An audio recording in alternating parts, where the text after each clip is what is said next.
İşte o an.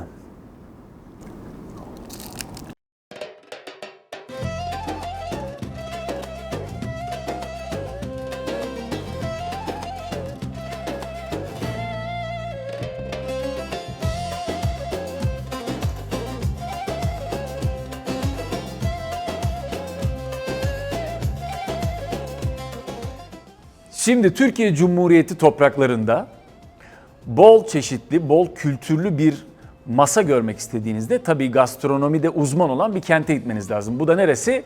Gaziantep. Gaziantep'te nereye gitmeniz lazım? Burhan abimize. Burhan abi Gaziantep'te bize yine şovunu yaptı. Gaziantep mutfağı tescilli birçok ürünle dolu. Şu anda hangisine kolumu atayım da yiyeyim der gibi bakıyorum ama Burhan abi bir kere hoş geldin. Sağ olun, sizler de hoş geldiniz. Hoş bulduk. Bugün biraz gezdik esnaflarla. Herkesin ilk söylediği şey hoş geldiniz, hoş geldiniz. Çay içmeden bırakmam diye. Bu Gaziantep'in bir...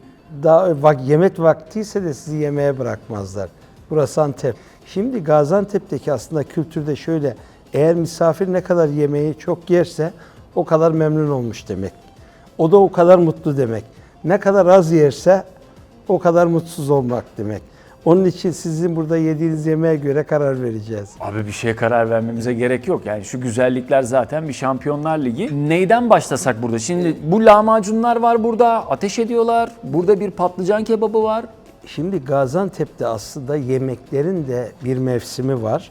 O mevsimlerde mesela bu gördüğünüz kış lahmacun, soğanlı lahmacun dediğimiz. Bunun içerisinde ayva var. Ayva mı? Evet, ayva var, ceviz var. O kış lahmacunu, o kışın üretilen çok değişik ceviz var. Mesela bu yaz lahmacunu, sebzeli lahmacun. Mesela burada kışın yine en önemli kebaplarından bir tanesi. Bana göre Gaziantep kültüründe çok önemli bir yeri olan soğan kebabı. Çünkü soğan kebabı kışın hem müjdecisi hem de kışın yani antibiyotik diye bu şehirde grip olanlar, hasta olanların tüketmekte istedik. Çünkü sebebi şu, etle nar suyunu, nar ekşisini beraber, şimdi bunları daha önce şişlerde pişiriyorsunuz. Gördüğünüz gibi ortalarında delik var. Bir soğan, bir et olarak pişiyor. Ondan sonra bakır sahanlara çekiliyor. Ağzı kapatılıyor. Kapatıldıktan sonra mesela hiç soğan kokusu olmaz.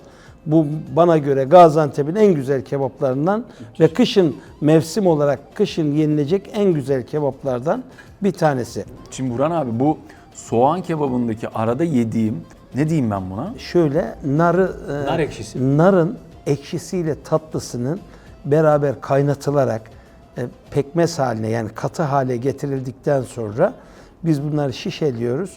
Ondan sonra suyla kararaktan kebapları bakır sahanlara çektiğimizde ondan bol miktarda boşaltıyoruz. Aşağı yukarı 20 dakika, 25 dakika arasında tekrar ateşin üzerinde, yoksa soğanı ağzınıza aldığınızda kıtır kıtır olur. Evet. Bakın bunda eti ağzınıza aldığınızda etin dışında bir lezzet hissedersiniz. Soğanı ağzınıza aldığınızda soğanda hiçbir koku, soğan kokusu olmaz. Ağzınıza aldığınızda da böyle merhem gibi yani yumuşacık olması lazım ve öyledir.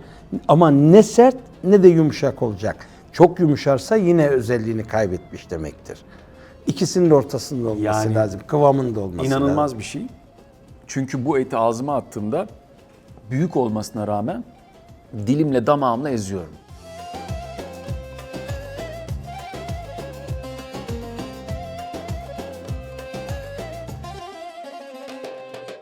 Burhan Kışlık abi, lahmacun. Kışlık lahmacunu Soğan. yedik. Yazlıkta biraz sebze, daha sebze ağırlığı. yeşil biber, Şimdi- al biber dediğimiz kırmızı biber, domates, maydanoz ve et. Bu yazın tüketilen lahmacun. Mesela patlıcan kebabı da yazın. Ama tabii şimdi Türkiye'de senenin 12 ayında patlıcan yetişiyor. Hem de en iyi patlıcanlar yetişiyor. Yani yazın bu patlıcan, bu kalitedeki patlıcanı bulamazsınız. İşte Antep içinde sene 12 ay patlıcan var. Zaten Al-Nazi'nin eskiden biz ham maddesi yine patlıcan. Dip frizlere stok yapıyorduk. Şimdi stok yapmaya gerek kalmadı. Şimdi gördüğünüz gibi senenin 12 ayı patlıcan var. Bu da bizim Gaziantep'in en önemli yiyeceklerinden. Aslında ala nazik. Biz tabii Antep'te böyle bir kısaltma özelliği var. Ali Nazik. Aslında ala nazik. Hem ala hem de hafif. Yoğurt, patlıcan, et ve tereyağı. Çok önemli bir, mesela Amerika'daki Tesla Atlas'ın dünyanın en iyi yemekleri listesinde 21. Türkiye'de de 1. seçildi. Peki bu Gaziantep'in yemek kültürü nereden geliyor? Yani bu gene biz zamanında savaşlarda pastırmalar falan filan oralardan mı geliyor? Şimdi Gaziantep tabii bir mozaik kentidir. Ta tarihin kökeninden geldiğimizde bir de dünyadaki her şeyin Mezopotamya diyorsunuz. Yaşamın başladığı noktadasınız. Dünyadaki her şeyin en iyisi var. Unun en iyisi, etin en iyisi, yağın en iyisi, pirincin, her şeyin en iyisi var. Onun için bu Gaziantep'te de bunların olması bir tesadüf değil. Tamamen tarihten köksel gelen ama Gaziantep'in Antep Harbi yemek kültüründe çok önemli bir yer tutan bir şeydir. Sebebi şu, yokluktan üretilen yemekler. Bununla ilgili yüzlerce yemek sayarsınız. Et yok, patlıcanı kurutmuş et gibi mıcırık aşı demiş. Ekmeğin bayatını domatesle, biberle, peynirle doğramış, omaç demiş. Yani buna benzer birçok yemeklerin yokluktan, savaş kültüründeki yoklukla, çünkü burası çok uzun bir dönem muhasara altında kalmış, dışarıyla hiçbir ilişkisi olmamış. Ancak kendi içindeki mutfaklarında bulunan kuruttukları eşyalarla yemekler üretmişler. Mesela kuruluk dolmalık da aynı şey. Ali Nazik, siz konuşurken Evet. gömdüm kendisini, yedim diyemiyorum. Afiyet. Çünkü öyle bir şey bu buralarda Afiyet. bu Ali Nazik. Bir kere hafif, yani enteresan bir şekilde ağır olmasını beklerken hafif geliyor bütün etler. sizin Zaten burada. daha önce söylediğim gibi ala nazik, mesela bunun yoğurdunda paçal dediğimiz, yani birkaç yoğurdu kataraktan üretiyoruz. Çünkü yoksa ateşe koyduğunuzda hemencecik kesilir. Onun için ve buradaki hiçbir yiyecekte katkı maddesi asla yoktur. Hepsi %100 natüreldir. Mesela hepsinde erkek koyun eti kullanılması lazım. Özellikle o da özellik. Mesela tamamı zırhta, zırh dediğimiz bıçaklar var, büyük bıçaklar. Etleri onlarda çekiyoruz. Şu büyük olan mı hani şöyle? Evet. Yoksa bu lezzeti, o biraz önce dediniz ya, ağzınıza aldığınızda lastik gibi olur. Evet. Ama siz ağzınıza aldığınızda bunun da kıymasını, onun da kıymasını ağzınızda bir size dağılır. Zaten dağılması da özelliği olmaz. Yok demek.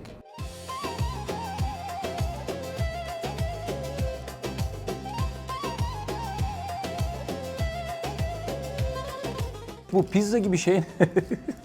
Bu pizza gibi Antep peynirli ekmek. Bu çok güzel bir yiyecek. Maydanoz, Antep peyniri ve hamurdan yapılan bir şey. Fırınlarda yapıyoruz. Yemek başlangıcında aperatif olarak Gaziantep'te revaçta bir yiyecek. Hafif ve güzel bir yiyecek. Yani son dönemde çocuklarımız bizim çok böyle hamburgerdi, çok özeniyorlar, pizzaydı, köfte patatesin dışına çıkmıyorlardı. Mesela bu bir çocuğun çok yeterli kadar, midesini dolduracak kadar bir ebatta ve bence bu peyniri sevmeyecek çocuk da yoktur örneğin. Buralara gelindiğinde bunu en kötü ihtimalle çocuklara vermek lazım. Çocuklar seve seve yer yani. Evet, koyun ve keçi peyniri. Koyun ve keçi, halbuki herkeste böyle koyun kokar, keçi kokar. Ama asla Antep peyniri. Çünkü Antep peynirinin bu bölgedeki tek pişmiş peynir Antep peyniridir. Öbür peynirlerin hepsi Urfa peyniri, Birecik peyniri, Diyarbakır peyniri pişmemiş peynirdir.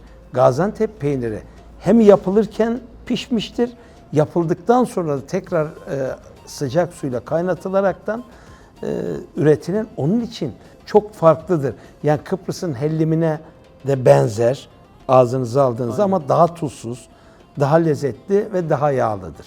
Hiç beklemediğim bir şey. Kenarda kalmış orada ama bu da çok lezzetli.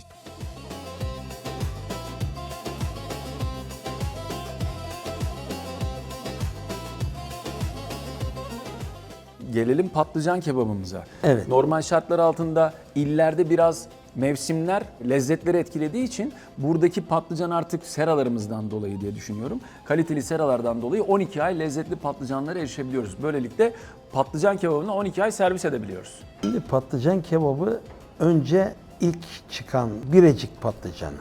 Biricik. Birecik. Fırat kenarında kumda yetişmiş patlıcan. En kaliteli patlıcan o patlıcan. Ama şimdi son dönemde bu patlıcan çok revaçta olunca burası bitince Tarsus başlıyor. Tarsus bitince Antalya başlıyor. O zaman zaten yeniden döndüğünüzde mevsim tamamlanmış oluyor. Yani patlıcan kebabı yazın en güzel yiyecek kebaplardan bir tanesi. Doğru mu yiyorum? Ben isterseniz size şöyle koparayım.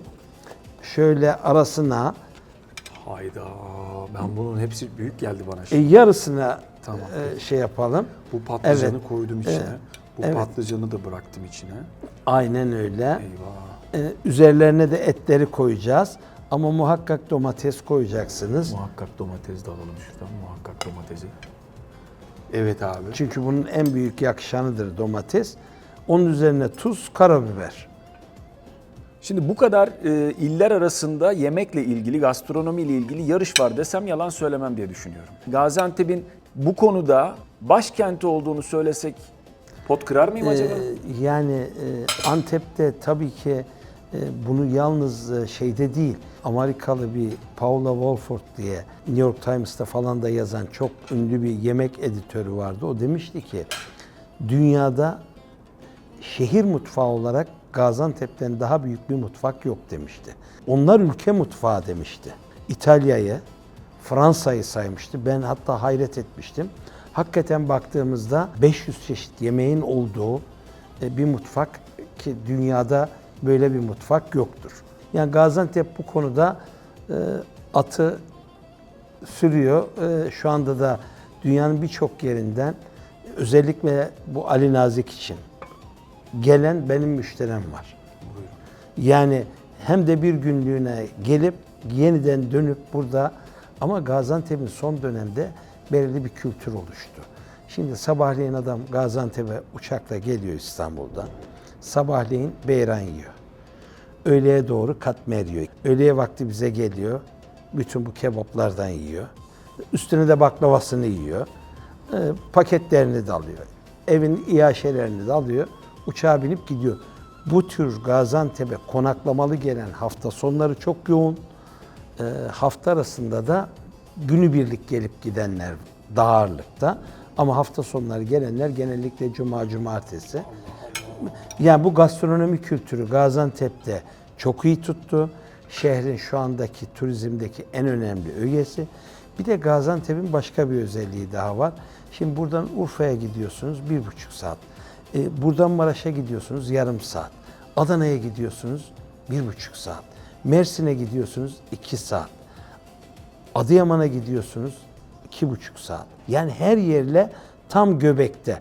Onun için de burada biraz böyle geçmişte Doğu'nun Paris'i dedikleri, Antep'te bunun hakkını veriyor mutfak kültürüyle.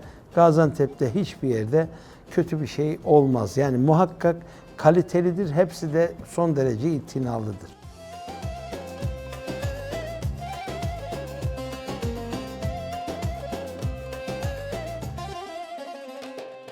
Patlıcandan sonra geçeceğimiz şu bol domatesli olan Bu bol domatesli Biber acı olan mı abi? çok az acı.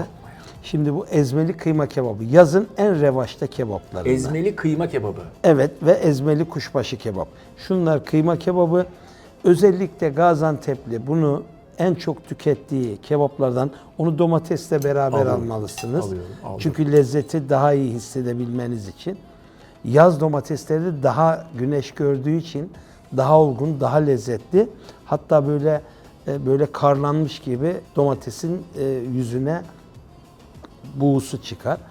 Bu yani yazın en güzel yiyecek, hafif bir yiyecek. Kuyruk bizde muhakkak O olur. kuyruğu affedemem kusura bakma. Evet. Burhan abi. Onu orada bırakamam ağlar. Son dönemlerde tabii çok sağlıklı tüketilecek muhakkak insanların tüketmesi gerektiğini kuyruğun söyleniyor. Özellikle sağlık şeylerinde. Eskiden tüketmeyin diyorlardı. Evet, kuyruk Şimdi yağı. kuyruk yağının çok faydalı olduğunu söylüyorlar.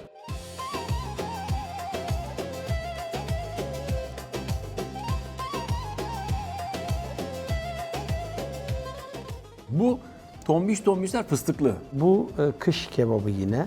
Simit kebabı dediğimiz bir adı da oruk kebabı. Bizim bu şehirde önemli yer tutan bir yine kış kebabı. İçerisinde fıstık var, soğan var, sarımsak var. Çok lezzetli bir yiyecek. Yani Simit dediğimiz de bulgurun küçüğü. Et var, nane var, baharatlar var. insan köfte yiyince enerji üretebilir mi? Bunu da üretir yani. Bu Yani fıstıkla. bu hem fıstığıyla güzel, hem içerisindeki malzemelerin o simitin ateşle buluştuğundaki o çıtırlığı hissedebildinizse, bakın burada Saydığım fıstıklarda her şeyi hissettim abi. evet, baharatın tadı, soğanın, yani içerisindeki malzemelerin tadı. Adı neydi, özür dilerim? Simit kebabı. Antep'te simit kebabı. Antep'e geldiğinizde soğan kebabı ve simit kebabı benim ilk 2 sırama yazdığım yani. Onu Kışın söyleyeyim. en önemli yiyecekler. Ayranda da bakın, buradaki kaşıkla içiyorsunuz. Yani bardakla böyle hemencecik değil, o sizin yediğin yemeğin tadını alıyorsunuz. Sonra da o tasla, o kaşıkla, yani ölçüyle, bakın kebap yediğinizi düşünün, ikisinin tadını birbirine karıştırmıyorsunuz. Hayda. Ha, onun için. Ama bardakla içseniz bu daha ön plana düşecek. Onun için o bizim çömçe dediğimiz ayran Kaşığı, kaşığı. kepçesi Evet, daha ayran doğru. kaşığı diyelim.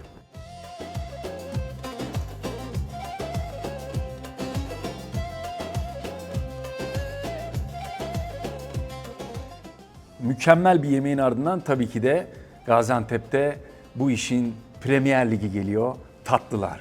Buyurun, buyurun, buyurun. Buyurun. Bakar mısınız? Allah. Allah. Allah. Abi bu çekimden sonra otele koşturarak gideceğiz biz gibi duruyor ya. Hadi hayırlısı. Abi bu sizin tatlılarınızın böyle ağızda bıraktığı, bu daha yemeden bıraktığı tat ne olacak? Bu hepsi fıstığınızdan mı denk oluyor? Değil. Şimdi bu baklavaların en önemli birinci öğesi yağı. İkincisi fıstığı. Üçüncüsü ustalığı. Ustalığı hamuru açmaktan bahsediyor. Hamur açmaktan. Baklava dediğinizde tabii ki ustalıkla malzeme 50-50. Ustalığınız %50, 50 de malzeme. Mesela bunun içerisindeki fıstık boz fıstık. Normalde 1 kilo fıstık içinden 600 gram iç çıkar. Bu boz fıstıktan 300 gram iç çıkar. Çünkü olmadan bu rengi veren, ona reyhayı veren, tadı veren odur. Yani erken toplandığı için yağ oranı daha fazla, lezzet oranı daha yüksek. Onun için de böyle renk oluyor. Öbürü leblebi gibi sarımtırak renkte olur. Bunun harran buğdayı, işte Mezopotamya dediğimizde mesela 70 gramlık hamuru siz 2 metre boyunda 1 metre eninde hamur haline getiriyorsunuz. Kağıttan daha milimetrik, kağıttan daha ince. Gördüğünüz şuradaki baklava aşağı yukarı 40 kat. 40 kat. Evet. Yani buradaki yağıyla, fıstığıyla, hamuruyla, ustalığıyla bir önemli daha şey var. Taş fırında pişmesi. Asla elektrikli fırınlar veya fırınlar değil. Çünkü lezzet demek, kalite demek, doğallık demek. Bunu eti nasıl bir elektrikli bir şeyde pişirdiğinizde lezzeti kayboluyorsa, kebabı kömür ateşinde pişirmek, baklavayı taş fırında, ot taşının fırınında pişirmek. Onun içinde bu hış ağza aldığınızdaki o lezzet, yağın tadı, fıstığın tadını hissedebilmeniz. Şimdi Burhan abiye dedim ki, Burhan abi ben dedim buna böyle dedim dalayım, bunu dedim böyle yiyeyim dedim. Hayır dedi.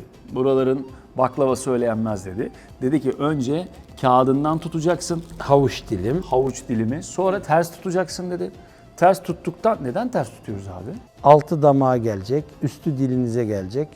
Sade yağ şerbeti dilinize doğru yavaş yavaş akacak. Ağzınıza o lezzetin, yağın, fıstığın kokusunu, rehasını hissedebileceksiniz. İşte o an.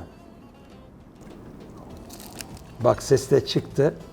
Hış sesi de çıktı. Daha ısırdıkça biraz ileride daha hış diye ses gelir. Daha iyi bir şey olamaz abi. Baklava dünyadaki bana göre tatlıların şahını sorsa, tatlıların şahını sorsanız baklava derim. Çünkü baklavanın üzerine eğer hamur tatlısı tüketiyorsanız baklava en güzel yiyeceklerdendir. Ben iyi değilim. Antep'te hiç iyi değilim. Çünkü daha bitmedi. Burada ne deniyor buna abi? Onun adı midye. Bunun adı özel Karadilim baklava, bol fıstıklı baklava. Bakın isterseniz şöyle Açalım abi lütfen. açalım. Bakın fıstığın görüntüsü şeyi bol fıstıklı baklava. Bu açık şubiyet dediğimiz yarı açık yarı kapalı. Bu da bizim Antep'in yine fıstık ezmesi. Bunda da hiçbir katkı maddesi yok. O da çok güzel bir, bakın çiğnediğinizde ağzınızdaki o lezzeti, aroma tadını çok ayrı hissedeceksinizdir. Normal fıstık ezmelerinde her tarafı ezme olur ama siz bunun üstünde bir tur daha da Tamamen içinde ateşte pişerken var. O da dışındaki de ateşe girmeyen tadı, girenin tadını ikisini hissedebilmek için birisi ateşte pişmiş, birisi pişmemiş. Onun için lezzeti hissedebiliyorsunuz. midye. Evet. Bu midyeyle Bunun çok için- geç tanıştım. Bu midye de buraların mı? Şimdi bunu Gaziantep tescilledi. Ama ben bir köysel bir tatlı olduğunu düşünüyorum ama yani köylerde yapılan ama tabii böyle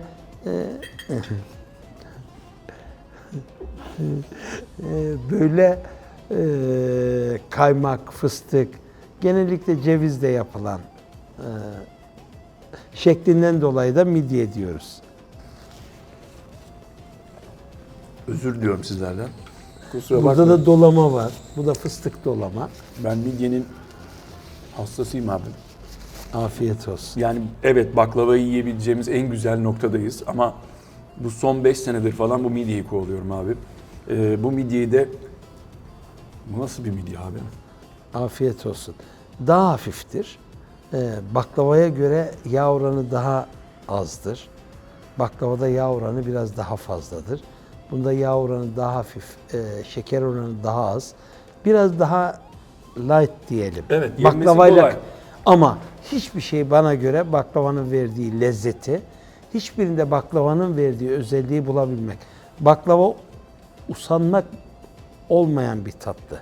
Öbürlerini ikinci defa yiyin. Ya ben dün şöbiyet yediydim diyebilirsiniz. Ama ben dün baklava yediydim demezsiniz.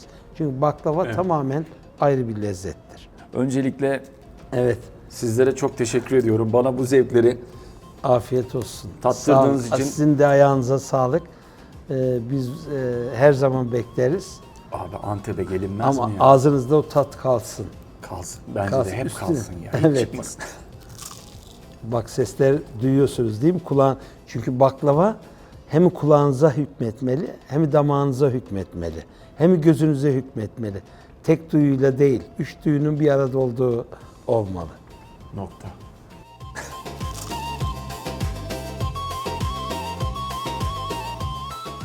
Gaziantep'in muhteşem lezzetlerini birlikte keşfettik. Tadı damağımızda kaldı.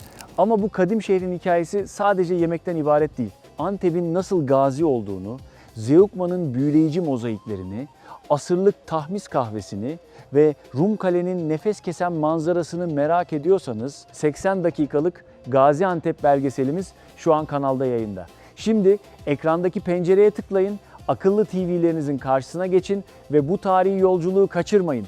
Üstelik gerçek 4K çözünürlüğünde.